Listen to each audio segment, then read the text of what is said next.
Hello guys, कैसे हैं आप लोग। एकदम बढ़िया। तो चलिए फिर शुरू करते हैं आज का लेसन।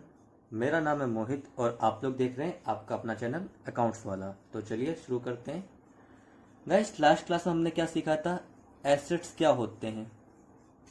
इसमें मैंने आपको बताया था एसेट्स का मीनिंग और उसकी क्लासिफिकेशन कि एसेट्स में आप करंट एसेट्स होते हैं, नॉन करंट एसेट्स होते हैं। नॉन करंट एसेट में फिक्स एसेट होते हैं। फिक्स को हम क्लासिफाई करते हैं टेंजिबल और इनटेंजिबल में। बट आपको उस दिन मैंने जो उसके एग्जाम्पल्स लिखे थे उसमें बहुत सारे एसेट का मीनिंग नहीं बताया था कि वो एसेट क्यों है और उसका मीनिंग क्या होता है। आज मैं आपको उन सभी एग्जाम्पल्स का मीनिंग बताऊंगा और ये भी बताऊंगा कि ये एसेट क्यों है। आइए देखते हैं। एसेट्स हमने पढ़ा था नॉन करंट एसेट्स और करंट एसेट्स। फिर नॉन करंट एसेट में हमने पढ़े थे फिक्स एसेट। फिक्स एसेट और नॉन करंट एसेट सेम ही थे। नॉन करंट एसेट्स आपके वो एसेट्स होते थे जो आप बिजनेस में हेल्ड करते हैं, रखते हैं for facilitate business operation, business को अच्छे से चलाने के लिए, नॉट फॉर रीसेल, ना कि बेचने के लिए। और फिक्स एसेट में भी यही बात थी, जिनको आप बिजनेस में रखते हैं, हेल्ड करते हैं to increase earning capacity of the business, not for sale. तो अब देखिए, फिक्स एसेट में दो पार्ट थे, एक था टेंजिबल एसेट और एक था आपका इंटेंजिबल एसेट्स। टेंजिबल एसेट्स क्या होते हैं, ऐसे एसेट जिनका फिजिकल एग्जिस्टेंस, आप लोग बताइए होता है या नहीं होता है। जिनका फिजिकल एग्जिस्टेंस होता है वो होते हैं आपके tangible fixed asset. Tangible fixed asset का मतलब जिनका फिजिकल एग्जिस्टेंस है, मीन्स जिनको आप छू सकते हैं और देख सकते हैं। तो लैंड आपको मीनिंग पता है, बिल्डिंग आपको मीनिंग पता है, machine, furniture and fitting, computer, vehicle, आपको इन सबका मीनिंग पता है। अब ये एसेट क्यों है, एसेट से इसलिए है क्योंकि ये फर्म की प्रॉपर्टी है। और एसेट का मीनिंग था कोई भी प्रॉपर्टी जिस पर फर्म का कंट्रोल हो या कोई भी चीज जो फर्म को बेनिफिट लाए फ्यूचर में, यानी these are economic resources. Economic resources हमारे वो होते थे जो फर्म को बेनिफिट दिलाते थे या फर्म को कैश दिलाते थे। तो ये सारे आपके क्या है, एसेट्स हैं। कौन सा एसेट है, टेंजिबल एसेट्स हैं, क्योंकि ये सारी फर्म की प्रॉपर्टीज हैं जिन पे फर्म का कंट्रोल है। अब बात करता हूं आपसे इनटेंजिबल एसेट्स। इनटेंजिबल एसेट्स क्या है, जिनका फिजिकल एग्जिस्टेंस नहीं होता है, यानी जिनको आप ना छू सकते हैं ना देख सकते हैं, वो है आपके intangible asset. These can not be seen and touch. अब इसमें मैं आपको मीनिंग बताता हूं, इसमें आपको बहुत सारे मीनिंग में दिक्कत होगी। पेटेंट, पेटेंट मैंने आपको बताया था क्या होता है लास्ट क्लास में एग्जाम्पल में, मैं फिर से रिकॉल कराता हूं पेटेंट क्या है। मान लीजिए आपने कोई फॉर्मूला इजाद करा है मेडिसिन का कि उसको खाते साथ 10 सेकंड में आपके लूज मोशन ठीक हो जाएंगे। तो आपने वो टेबलेट तैयार कर ली। अब आप चाहते हैं इस टेबलेट पे केवल आपका राइट हो, कोई और नया फॉर्मूला आपका चुरा ले, केवल आप बनाओ। तो आप गवर्नमेंट से अप्लाई करोगे इस राइट के लिए। जब गवर्नमेंट आपको ये राइट दे देगी तो उस फॉर्मूले पे जो आपने टेबलेट बनाई है केवल आपका राइट रहेगा, कोई और उस टेबलेट को प्रोड्यूस मैन्युफैक्चर नहीं कर सकता अनलेस अदरवाइज आपकी परमिशन ना हो। तो ये आपका एसेट क्यों है, क्योंकि ये आपका एक रिसोर्स है, इकोनॉमिक रिसोर्स, जिसके थ्रू आप पैसा कमाएंगे फ्यूचर में और प्रोडक्शन करेंगे, आपका प्रॉफिट होगा, आपकी सेल होगी। तो ये एसेट क्यों है, क्योंकि आपका रिसोर्स है। These are economic resources. और इसका इंटेंजिबल क्यों है, क्योंकि इसका कोई फिजिकल एग्जिस्टेंस नहीं है, या आप देख छू नहीं सकते, ये केवल आपका पेपरों में एग्जिस्ट करता है, यानी केवल कागजों में है, रियल में इसका कोई एग्जिस्टेंस नहीं है। Second, trademark. ट्रेडमार्क मैं आपको बहुत अच्छा एग्जांपल देता हूं। आप सबने एप्पल का आईफोन देखा है, तो जो आईफोन है IPHONE लिखा हुआ और जो उसका लोगो है कटा हुआ सेब, ये जो आईफोन प्लस लोगो है ये एप्पल का ट्रेडमार्क है। कोई भी इस ट्रेडमार्क को यूज नहीं कर सकता। तो ट्रेडमार्क क्या है, किसी भी बिजनेस का ऐसा कोई लोगो या कोई नेम जो उसने लिखा हो अपने प्रोडक्ट पे जब वो उसे बेचता हो या बनाता है, और वो उस पर उसका इंडिविजुअल राइट होता है, उसको कोई और यूज नहीं कर सकता। तो अब ये एसेट क्यों है, क्योंकि ये फर्म का इकोनॉमिक रिसोर्स है, इसके थ्रू फर्म का नाम पहचाना जाता है कि ये इस ब्रांड का प्रोडक्ट है। और इंटेंजिबल क्यों है, क्योंकि ये केवल पेपरों में एग्जिस्ट करता है, इसका कोई फिजिकल एक्सटेंस नहीं है। ये आपने ट्रेडमार्क करा लिया अपने उस लोगो को, या अपने उस जो भी आपका नाम है उसको आपने ट्रेडमार्क रजिस्टर्ड करवा लिया। अब बात करता हूं मैं आपसे कॉपीराइट की। कॉपीराइट आपको बिल्कुल सिंपल बताता हूं। आपने बुक्स देखी होंगी, बुक्स में मैं आपको दिखाता हूं सबसे पहले, तो आपको बेटर समझ में आएगा। अगर आपको दिख रहा है तो आप ये सी देख पा रहे होंगे। ये सी का मतलब है कॉपीराइट। इसमें लिखा है ऑल राइट्स रिजर्व। अब इसका मतलब क्या है मैं आपको बताता हूं। ये बुक है ऑथर टीएस ग्रेवाल की, तो उनके पास इस बुक को छापने का राइट है। उनके पास उन्होंने बुक लिखी है, तो उन्होंने अपना राइट रिजर्व कर लिया कि कोई इस बुक की कॉपी ना कर सके। नाम से क्लियर है, कॉपी राइट, कि आपने जो कॉपी बनाई है उसका राइट केवल आपके पास है, to produce, to print, to manufacture. उसको कोई और यूज कोई और बना नहीं सकता है। इस राइट को नाम दिया कॉपीराइट। अब उन्होंने टीएस ग्रेवाल साहब ने ये बुक बनाई, तो उन्होंने इसका राइट अपने पास रिजर्व कर लिया गवर्नमेंट से राइट लेके, जिसका नाम था कॉपी राइट। अब इस बुक के राइट सारे टीएस ग्रेवाल पे, कोई इस बुक की कॉपी नहीं कर सकता, कोई इस बुक को रिप्रोड्यूस नहीं कर सकता किसी भी अलग फॉर्म में, और अगर उसे करना है तो बाकायदा टीएस ग्रेवाल साहब से परमिशन लेनी होगी। तो गवर्नमेंट ने जो राइट दिया उनको, इसको नाम दिया कॉपीराइट। ये बुक्स पे भी हो सकता है, जो आपके साउंड वगैरह होते हैं, म्यूजिक वगैरह, उन पे भी हो सकता है, कोई आपकी जो आर्ट वगैरह होती है, पीस ऑफ वर्क, उस पे भी हो सकता है। तो ये बहुत चीजें हो सकता है कॉपीराइट। मैंने आपको बुक का एग्जांपल दिया। अब देखिए कॉपीराइट आपका एसेट क्यों है, क्योंकि कॉपीराइट आपको सारे राइट देता है। जो आपने बुक पब्लिश करी है उसके राइट आपके पास है, कोई और उसको प्रोड्यूस नहीं कर सकता, कोई और उसको प्रिंट नहीं कर सकता अनलेस आपकी परमिशन ना हो। तो ये आपका इकोनॉमिक रिसोर्स है जिसके थ्रू आप पैसा कमाते हैं। आपकी प्रॉपर्टी है, इस पर आपका कंट्रोल है, और प्रॉपर्टी है इंटेंजिबल फॉर्म में। इसका कोई फिजिकल एग्जिस्टेंस नहीं है, इसको आप देख और छू नहीं सकते, लेकिन ये एग्जिस्ट करती है कागजों में। तो एसेट क्यों है, क्योंकि आपका इकोनॉमिक रिसोर्स है। और इंटेंजिबल क्यों है, क्योंकि इसका कोई फिजिकल एग्जिस्टेंस नहीं है। अब बात करते हैं गुडविल की। गुडविल का मैं आपको बहुत अच्छे से समझाता हूँ, एक एग्जाम्पल देता हूँ। देखिए ये है टाटा कंपनी, और इनका प्रोडक्ट है टाटा नमक। और ये एक नई नई कंपनी आई है, इसका नाम है एबीसी लिमिटेड, और इसने भी एक नया नमक बनाया है, इसके नाम है एबीसी नमक। टाटा के नमक की प्राइस है 20 रुपीज, इसके नमक की प्राइस है 15 रुपीज।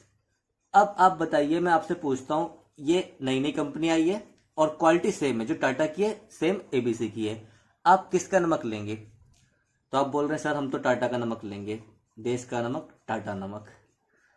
बिल्कुल ठीक है, लेकिन मैं आपसे बोल रहा हूँ बच्चों, देखो ये 20 रुपए का है और ये 15 रुपए का है। आप बोले नहीं सर हम अभी भी 20 रुपए खर्च करेंगे लेकिन टाटा का नमक ही लेंगे। देखो क्वालिटी सेम है, मैं बता रहा हूँ आपको, लेकिन तब भी आप टाटा का नमक ले रहे हो। क्यों?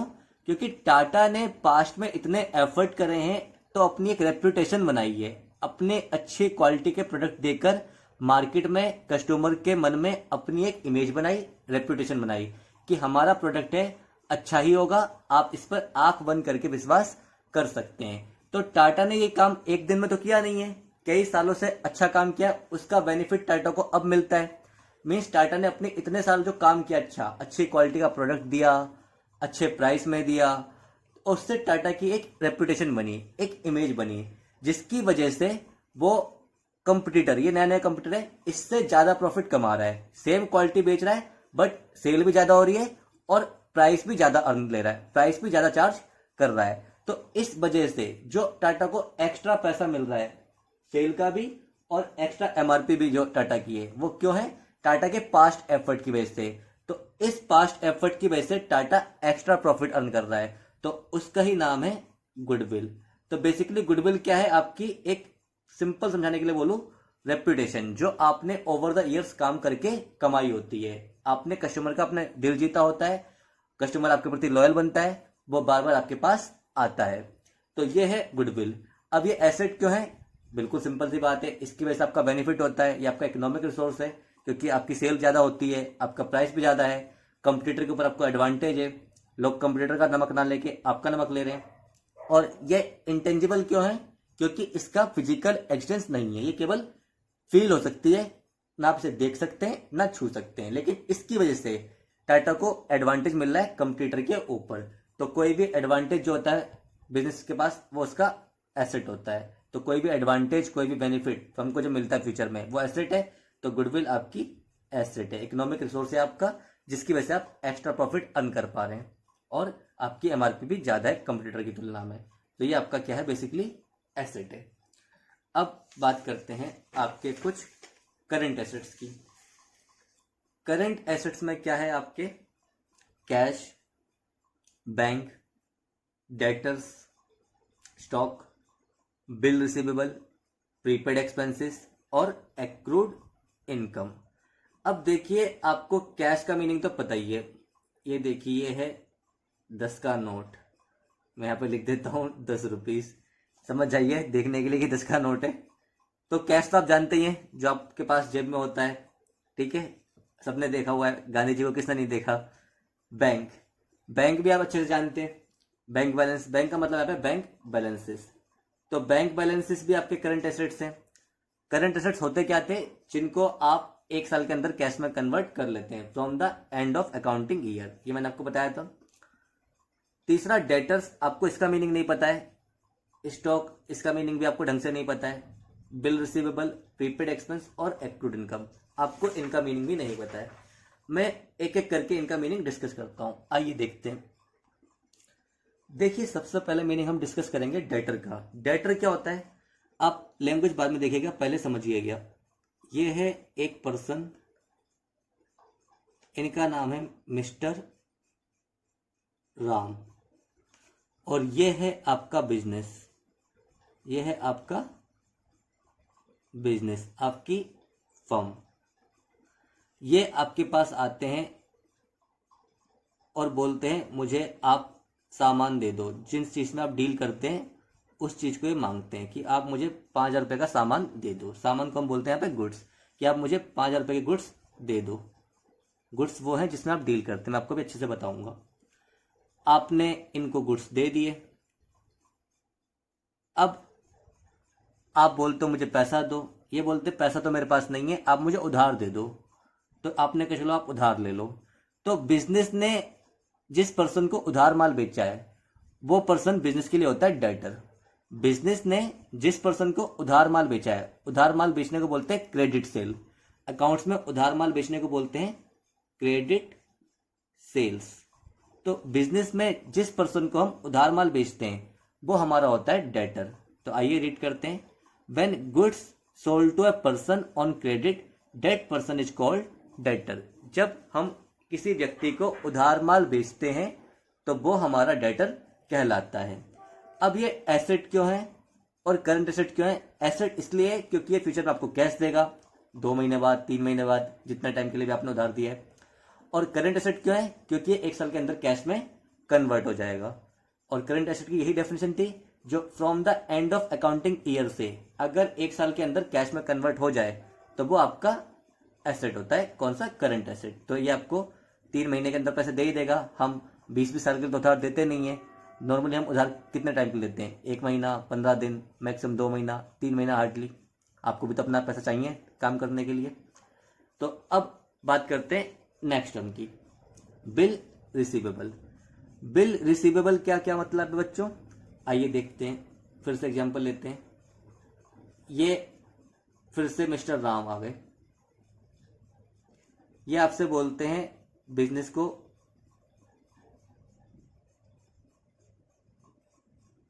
कि मुझे माल उधार दे दो। ये आपसे माल उधार मांगते हैं, कितने का? ₹5,000 का फिर से उधार मांगते हैं। आपने इन्हें उधार फिर से दे दिया, आपने इन्हें दे दिए गुड्स। अब आप बोलते हैं कि पैसे दो, ये बोलते हैं पैसे तो नहीं है।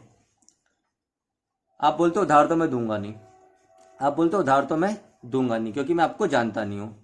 डेटर में आपने उधार दे देता, यहाँ पे आप बोल रहे हो आपको मैं उधार नहीं दूंगा क्योंकि मैं आपको जानता नहीं हूँ। अब ये बोल रहे हैं कोई बात नहीं, आप मुझे जानते हो लेकिन फिर भी दे दो।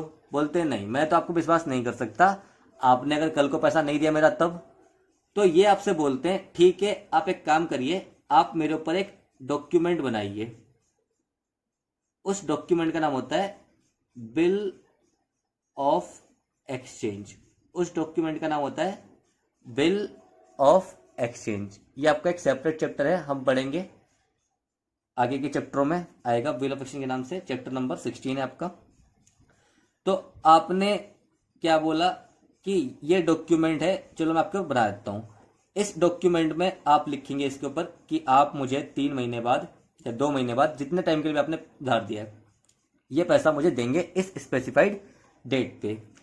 अब ये पर्सन इस बिल को एक्सेप्ट कर लेता है, ये पर्सन इस बिल को एक्सेप्ट कर लेता है और साइन करके वापस आपको दे देता है, और बिल साइन करके आपको दे देता है। तो आपको इस पर्सन से जो बिल मिला, ये आपके लिए बिल रिसीवेबल, आपको रिसीव हो रहा है तो ये आपके लिए बिल रिसीवेबल। और अब आपने डेटर को माल नहीं दिया, जब आप उधार देते हैं तो डेटर होता, अब आपने इस पर्सन को डेटर से उधार माल ना देके आपने इसको एक बिल के अगेंस्ट माल दिया है, तो अब ये आपका डेटर नहीं है, अब इससे आपको क्या मिला है, बिल रिसीवेबल मिला है। अब आपने जो क्रेडिट सेल करी है, पैसा तो आपको अभी भी नहीं मिला, लेकिन अब वो आपको डेटर को नहीं करी है, अब आपने क्रेडिट सेल करी है बिल के अगेंस्ट, आपको उसके बदले बिल मिला है। तो जब आप बिना रिटर्न डॉक्यूमेंट के उधार देते हो तो आपका डेटर क्रिएट होता है, और जब आप बिल के अगेंस्ट देते हो तो तब आपका बिल रिसीवेबल का नाम से करंट एसेट क्रिएट होता है। तो बिल रिसीवेबल कैसा डॉक्यूमेंट है, ये आपका ऐसा डॉक्यूमेंट है कि अगर ड्यू डेट पे इसने पैसा नहीं दिया, जिस दिन आपको पैसा मिलना था, तो आप इस पर्सन के अगेंस्ट कानूनी कार्रवाई कर सकते हैं और आपकी बकायदा सुनी जाएगी, क्योंकि लीगल इंस्ट्रूमेंट है नेगोशिएबल एक्ट 1881 के तहत, और इसको आप बैंक से कैश भी करा सकते हैं। ये मैं आपको आगे चैप्टर में डिस्कस कराऊंगा जब हम करेंगे बिल ऑफ एक्सचेंज। तो आइए आगे बढ़ते हैं। ये करंट एसेट्स क्यों है, क्योंकि ये आपका पैसा कन्वर्ट करा देगा विद इन अ ईयर, 1 साल के अंदर, क्योंकि आप 20 साल के तो उधार देंगे नहीं, मैक्सिमम उधार कितने टाइम मिलता है, 2 महीने 3 महीने। तो जितने टाइम के लिए भी आपने बिल लिखा था, जो इसकी जनरल ड्यूरेशन होती है वो 2 महीने से लेकर 3 महीने होती है, तो उसके अंदर आपको पैसा मिल जाएगा। एसेट क्यों है, क्योंकि आपको कैश मिलेगा। करंट क्यों है, क्योंकि विद इन अ ईयर मिल जाएगा from the end of accounting year. अब बात करते हैं गुड्स की। गुड्स देखिए मेरी कपड़ों की दुकान है, ये कपड़े बनाता हूं मैं, ये कपड़े मान लीजिए, ये कपड़े, तो जिस चीज का मेरा काम है, अगर मेरी कपड़ों की दुकान है तो मैं कपड़े खरीदूंगा, जैसे बोलूंगा परचेस, और मैं कपड़े बेचूंगा भी, क्लॉथ, यानी जिसे बोलूंगा सेल। तो जिस चीज में मैं डील करता हूं, जिस चीज में मैं डील करता हूं, यानी जिस चीज में मेरा ट्रेड है, उसको हम नाम देते हैं गुड्स, उसको हम नाम देते हैं गुड्स। तो गुड्स क्या है, goods are the physical items of trade that are purchase to be sold. Goods आपके वो फिजिकल आइटम है जो आप खरीदते हो बेचने के लिए। मैं कपड़े खरीद के लाया हूँगा तो इसे मैंने बोला परचेस ऑफ गुड्स, और ये कपड़े मैंने बेचने के लिए रखे हैं क्योंकि मैं खरीद के क्यों लाया हूँ, क्योंकि मेरा काम है कपड़े खरीदने बेचने का, तो इसे बेचूंगा, इसे बोलेंगे सेल्स ऑफ गुड्स। खरीदूंगा तो परचेस ऑफ गुड्स, बेचूंगा तो सेल ऑफ गुड्स। तो गुड्स क्या, basically physical item of trade जो आपने परचेस करे हैं बेचने के लिए। इसमें मैं एक लाइन और ऐड कर सकता हूं, ये आपके these can be used, these can be used for further production, these can be used for further production of finished goods that can be sale, जिनको आप बेच सकेंगे। ये आपके गुड्स जो हैं वो यूज हो सकते हैं further production of finished goods के। अब मान लीजिए मेरा कपड़ों का ही काम है, लेकिन मैं कच्चा कपड़ा लेके आता हूँ, बने बनाए कपड़े लेके नहीं आता हूँ, और उनसे मैं पैंट शर्ट बनाता हूँ। तो मैंने कच्चा कपड़ा लाया, उससे मैंने क्या बनाई, पैंट शर्ट बनाई। तो ये मैंने जो कच्चा कपड़ा खरीदा है वो मेरा गुड्स है, वो मैं किस लिए यूज कर रहा हूँ, फिनिश गुड्स को बनाने के लिए, यानी पैंट शर्ट को बनाने के लिए, जिसको अल्टीमेटली मुझे बेचना है। तो गुड्स या तो आप डायरेक्ट खरीद के बेचोगे या फिर आप उससे कोई प्रोडक्ट बनाओगे और जिसको अल्टीमेटली बेचोगे। तो इसको आप प्रोडक्शन के लिए भी यूज कर सकते हो, फिनिश प्रोडक्ट को प्रोड्यूस करने के लिए, या फिर इसको आप डायरेक्ट सेल कर सकते हो। इन शॉर्ट जिस चीज में आप ट्रेड करते हो वो आपके लिए गुड्स है। अब आइए आगे बढ़ते हैं। आइए अब देखते हैं स्टॉक क्या होता है। स्टॉक का एक नाम और है इन्वेंट्री। स्टॉक को हम इन्वेंट्री भी बोलते हैं। Stock is a tangible asset. Tangible क्यों है? क्योंकि इसको आप देख सकते हैं, इसका फिजिकल एग्जिस्टेंस होता है। Held by enterprise for the purpose of sale in the ordinary course of business. Stock आपका वो टेंजिबल एसेट है, बेसिकली ये आपके गुड्स होते हैं। बेसिकली ये आपके गुड्स होते हैं। तो गुड्स का वो पार्ट जो आपके पास अवेलेबल होता है बेचने के लिए, उसे हम बोलते हैं स्टॉक। तो stock is a tangible asset held by enterprise for the purpose of sale in the ordinary course of business. जो आपने व्यापार में बेचने के लिए रखा है। Ordinary course of business means जिसका आपका काम है। अगर मेरा कपड़े की दुकान है तो कपड़े बेचना मेरा ऑर्डिनरी कोर्स ऑफ बिजनेस है। अगर मेरा पढ़ाने का काम है तो सर्विस, टीचिंग की सर्विस देना मेरा ऑर्डिनरी कोर्स ऑफ बिजनेस है। या फिर for the purpose of using it in the production of goods meant for sale, या फिर इनसे मैं कोई फिनिश प्रोडक्ट बनाऊंगा और जिसको अल्टीमेटली बेचूंगा। मैं कच्चा कपड़ा लाया, उससे मैंने पैंट और शर्ट तैयार करी और उसको अल्टीमेटली अब सेल करूंगा। तो या तो मैं स्टॉक को डायरेक्ट बेच सकता हूं या उससे फिनिश गुड्स बनाऊंगा, प्रोडक्शन में यूज करूंगा और उस फिनिश गुड्स को सेल करूंगा। तो ये होता है आपका स्टॉक। अब स्टॉक के देखिए 3 पार्ट्स हैं, मैं आपको थोड़ा डिटेल में बताता हूं। पहला पार्ट है इसका रॉ मटेरियल। दूसरा पार्ट है इसका वर्क इन प्रोग्रेस और तीसरा पार्ट है इसका फिनिश्ड गुड्स। स्टॉक को हम 3 पार्ट्स में क्लासिफाई कर सकते हैं। रॉ मटेरियल क्या होता है ये आप जानते ही है, मैं आपको अच्छे से समझाता हूं एग्जांपल से। ये मान लीजिए मारुति की फैक्ट्री है, मारुति की।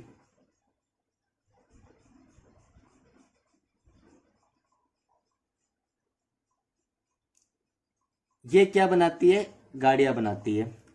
अब गाड़ियों के लिए क्या क्या लाएंगे? Tyre, tubes, wheels, plastic, metal, engine, बहुत सारी चीजें लगेंगी, लाइट्स, इन सबको मिला के गाड़ियां बनेगी। तो ये जो सारी चीजें मारुति ने ली, ये क्या है? रॉ मटेरियल है गाड़ी बनाने के लिए। ये क्या है? रॉ मटेरियल है गाड़ी बनाने के लिए। अब गाड़ी बन के तैयार हो गई, ये मैं आपको गाड़ी बना के दिखाता हूं। ये गाड़ी बन के तैयार हो गई, ये है फिनिश प्रोडक्ट।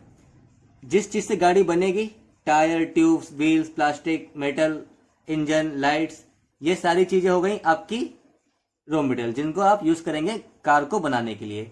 ये कार बनके तैयार हो गई, जिसको अल्टीमेटली मारुति बेचेगी। यह है आपका फिनिश प्रोडक्ट। लेकिन क्या हुआ है, अभी गाड़ी बनी नहीं पूरी। अभी मान लीजिए इतना ढांचा तैयार हुआ गाड़ी का, अभी टायर नहीं लगे, हेडलाइट नहीं लगी, बहुत कुछ नहीं लगा।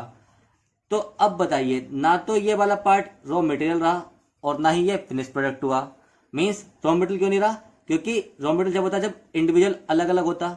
अब कुछ तो ये एक साथ जुड़ चुका है, लेकिन फिनिश क्यों नहीं है? क्योंकि भी पूरा नहीं बना। तो जो आपका ना रॉ मटेरियल रहे और ना फिनिश हो, वो आपको होता है वर्क इन प्रोग्रेस। जो बोलते हैं ना कार्य प्रगति में है, मतलब ऐसा भी नहीं कि कार्य शुरू नहीं हुआ और ऐसा भी नहीं कार्य खत्म नहीं हुआ। तो वर्क इन प्रोग्रेस क्या है? आपके पार्टली फिनिश गुड्स, ऐसे गुड्स जो आपके फिनिश होने अभी बाकी हैं। तो ये आपके होते हैं, they are partly finish goods. ये पूरे भी नहीं पके और ये भी नहीं बोल सकते कि अधूरे हैं, कुछ भी नहीं पके। ये रॉ मटेरियल भी नहीं है और फिनिश भी नहीं है, तो इनका नाम है पार्टली फिनिश गुड्स। ना पूरा और ना कच्चा, आधा अधूरा। ये आपका है वर्क इन प्रोग्रेस। मुझे उम्मीद आपको समझ में आई होगी बात। अब एक बात और है स्टॉक में। स्टॉक की 3 टाइप्स होते हैं, raw material, work in progress, finish goods. ये तो मैंने आपको समझा दिया। एक तरीके से और बताते हैं, जो साल के शुरू में होगा, एट द बिगिनिंग, उसको बोलेंगे ओपनिंग स्टॉक। जो साल के शुरू में होगा उसको बोलेंगे ओपनिंग स्टॉक, और जो साल के एंड में होगा, एट द एंड, उसको बोलेंगे क्लोजिंग स्टॉक। तो साल के ओपनिंग पे जितना भी माल आपके पास अवेलेबल है वो आपका है ओपनिंग स्टॉक, साल के अंत में जितना अवेलेबल है वो आपका है क्लोजिंग स्टॉक। तो स्टॉक की हम काउंटिंग साल में 2 ही बार होती है, एक साल के शुरू में देखते हैं और एक साल के अंत में। साल के अंत वाला क्लोजिंग होता है और क्लोजिंग अल्टीमेटली अगले साल का ओपनिंग बनता है। तो आपसे कोई पूछे ओपनिंग स्टॉक क्या है, जो साल के शुरू में अवेलेबल है, क्लोजिंग स्टॉक क्या है, जो साल के अंत में बचा। तो ये था आपका स्टॉक का पूरा बेसिक कॉन्सेप्ट। आइए आगे बढ़ते हैं।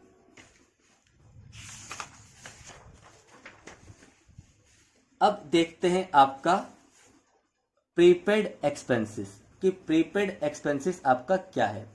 देखिए, प्रीपेड एक्सपेंसेस बड़ा सिंपल है, एक्सपेंसेस पेड इन एडवांस। ऐसे खर्चे जो आपने एडवांस में पे कर दिए हैं वो आपके होते हैं prepaid expenses.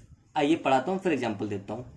It is an expense that has been paid in advance, जो आपने एडवांस में पे कर दिए हैं, and the benefit of which will be available in the following year या ईयर्स, और जिसका बेनिफिट आपको आने वाले साल में मिलेगा या आने वाले सालों में मिलेगा। मींस ऐसा खर्चा जो आपने पे तो पहले कर दिया बट उसका बेनिफिट आपको फ्यूचर में मिलेगा, उसका बेनिफिट आपको अभी नहीं मिलेगा। देखिए, मैं आपको इसका एक प्रैक्टिकल एग्जांपल देता हूं। आप लोग अपने मोबाइल में रिचार्ज कराते होंगे, तो मोबाइल में जो आपका रिचार्ज होता है वो प्रीपेड है। मोबाइल के 2 तरह के टाइप्स होते हैं, एक प्रीपेड एक पोस्टपेड। पोस्टपेड में क्या होता है, आप पहले फोन पे बात करते हैं फिर आपका अगले महीने बिल आता है। तो पोस्टपेड वो है कि आप पहले सर्विस लेंगे फिर पेमेंट देंगे। प्रीपेड क्या होता है, आप अपने फोन में पहले रिचार्ज कराते हैं 1 महीने का, 2 महीने का, 3 महीने का, और उसके बाद जब रिचार्ज होता है तब आपको बात करने की फैसिलिटी मिलती है। मीन्स पहले पेमेंट देते हो फिर आने वाले 3 महीनों तक बात करोगे, यानी पेमेंट पहले दे दी और बेनिफिट मिलेगा आने वाले 3 महीनों में। तो आइए, प्रीपेड एक्सपेंस क्या है, अब एक प्रैक्टिकल एग्जांपल देखते हैं अकाउंट से रिलेटेड। ये आपका अकाउंटिंग ईयर है, 1/4/2019, 31/3/2020। साल शुरू हुआ आपका 1 अप्रैल 2019 को और खत्म हो रहा है 31 मार्च 2020 को। ये आपका अकाउंटिंग ईयर है, जिस साल की आप अकाउंटिंग कर रहे हैं। मीन्स इस साल का आपको प्रॉफिट लॉस निकालना है। तो अब आप बताइए, आपने एक इंश्योरेंस लिया, ये मैं डेट देता हूं 1 अक्टूबर 2019। इस डेट को आपने एक इंश्योरेंस लिया है अपने बिजनेस का ₹12,000 का, और यह है per annum. Per annum means पूरे साल का। अब आप बताइए, आपने किस डेट को लिया है, 1 अक्टूबर 2019। 1 अक्टूबर 2019 को आपने इंश्योरेंस लिया है। अब साल आपका कब खत्म हो रहा है, 31 मार्च 2020। तो आप बताइए कितने महीने आपने यूज करा है इसे, अक्टूबर, नवंबर, दिसंबर, जनवरी, फरवरी और मार्च। आपने पेमेंट तो साल की करी, लेकिन करंट ईयर जो आपका अकाउंटिंग ईयर है इसमें तो आप केवल 6 मंथ ही यूज कर पाए। बाकी 6 मंथ आप कब यूज करोगे, नेक्स्ट अकाउंटिंग ईयर में, क्योंकि ये खत्म कब होगा, 30 सितंबर 2020। ये खत्म होगा 1 अक्टूबर 2019 को शुरू हुआ है तो खत्म होगा 30 सितंबर 2020 को। तो आपका अकाउंटिंग ईयर एंड हो रहा है 31 मार्च 2020 को। तो इस डेट पे आपने केवल 6 मंथ की सर्विस ली, इस डेट पे आपको केवल 6 महीने का बेनिफिट मिला। नेक्स्ट 6 महीने का बेनिफिट कब मिलेगा, अगले साल। तो इस डेट पे जो अगले 6 महीनों की पेमेंट आपने पहले ही कर रखी है वो आपका है प्रीपेड इंश्योरेंस। तो इस डेट पे आपके जो 6 महीनों का बेनिफिट आपको अगले साल मिलेगा वो आपका है प्रीपेड इंश्योरेंस। यानी पेमेंट तो आपने कर रखी है बट बेनिफिट आपको मिलेगा अगले साल। तो इस साल जब आप अकाउंटिंग एंड करोगे अपनी, तो आप प्रीपेड इंश्योरेंस के नाम से अपना एसेट्स बुक में दिखाओगे। एसेट क्यों है, क्योंकि कोई भी चीज जो फ्यूचर में बेनिफिट दे एसेट होती है, तो इसका बेनिफिट आपको फ्यूचर में मिलेगा। और करंट एसेट क्यों है? क्योंकि इसका benefit with in a year expire हो जाएगा। ये 20 सालों के लिए नहीं है, 5 सालों के लिए नहीं है। करंट एसेट वो है जिनका बेनिफिट या कैश में 1 साल के अंदर कैश में कन्वर्ट हो जाए, और इसका बेनिफिट आपका अगले 6 महीनों में एक्सपायर हो जाएगा, इसलिए करंट एसेट से। अब बात करते हैं आपके अगले एसेट की, जिसका नाम है एक्रूड इनकम। आइए देखते हैं क्या होता है। तो चलिए अब पढ़ते हैं एक्रूड इनकम। पहले आपको मैं पढ़ाता हूँ, फिर बताता हूँ ये होती क्या है। Accrued income is an income which has been earn, जो आपने अर्न कर ली है, डेट इज कमा ली है, ड्यूरिंग द अकाउंटिंग पीरियड, अपने अकाउंटिंग पीरियड में जिसकी आप अकाउंटिंग कर रहे हैं, but has not yet become due, लेकिन अभी तक ड्यू नहीं हुई, and therefore has not been receive, जिसकी वजह से आपको अभी तक रिसीव भी नहीं हुई। ड्यू का मतलब है कि अभी आप इस पे क्लेम नहीं कर सकते। ड्यू डेट का मतलब है जब तक आप इस पे क्लेम नहीं कर सकते, जब तक आपकी ये ड्यू ना हो जाए। तो जब आप क्लेम नहीं कर सकते तो आपको रिसीव कैसे होगी? मैं आपको एग्जांपल समझाता हूँ। ये आपका अकाउंटिंग ईयर है 1 जनवरी 2019 से 31 दिसंबर 2019।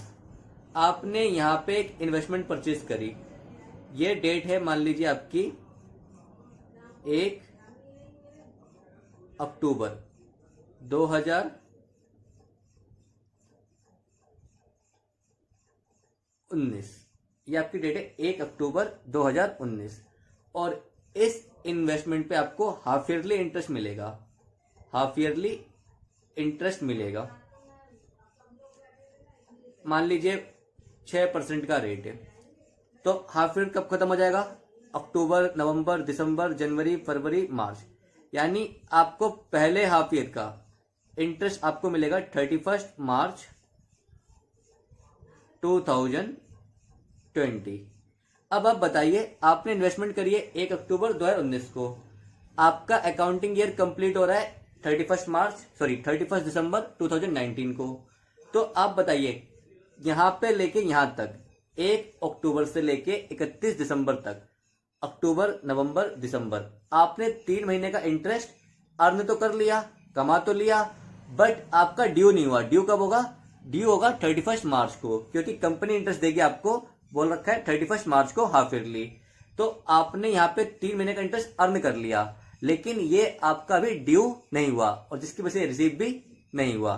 तो इस डेट पे जब आप अपनी अकाउंटिंग करेंगे तो इन 3 महीने के इनकम को, इन 3 महीने के इंटरेस्ट को आप बोलेंगे अपनी एक्रूड इनकम, और इनकम का नाम है एक्रूड इंटरेस्ट। तो आप बोलेंगे एक्रूड इंटरेस्ट। अब ये एसेट क्यों है? क्योंकि आपने अर्न कर लिया है, इस पे आपका अधिकार है, फ्यूचर में आपको मिलेगा। कोई भी चीज फ्यूचर में बेनिफिट दिलाए या कैश दिलाए, एसेट है। और करंट एसेट क्यों है? क्योंकि आपको विद इन ईयर मिल जाएगी, नेक्स्ट ईयर में आपको अगले 3 महीनों में मिल जाएगी। मुझे उम्मीद है आपको आज का वीडियो लेक्चर पसंद आया होगा और समझ में आया होगा। अगर आपको कोई भी डाउट है, आप मुझसे मेरे एफबी पेज पे पूछ सकते हैं या कमेंट में पूछ सकते हैं। अगर आज का वीडियो अच्छा लगा हो तो प्लीज वीडियो को लाइक करिए, चैनल को सब्सक्राइब करिए। फिर मिलेंगे अगले वीडियो में। Till then take care, good bye.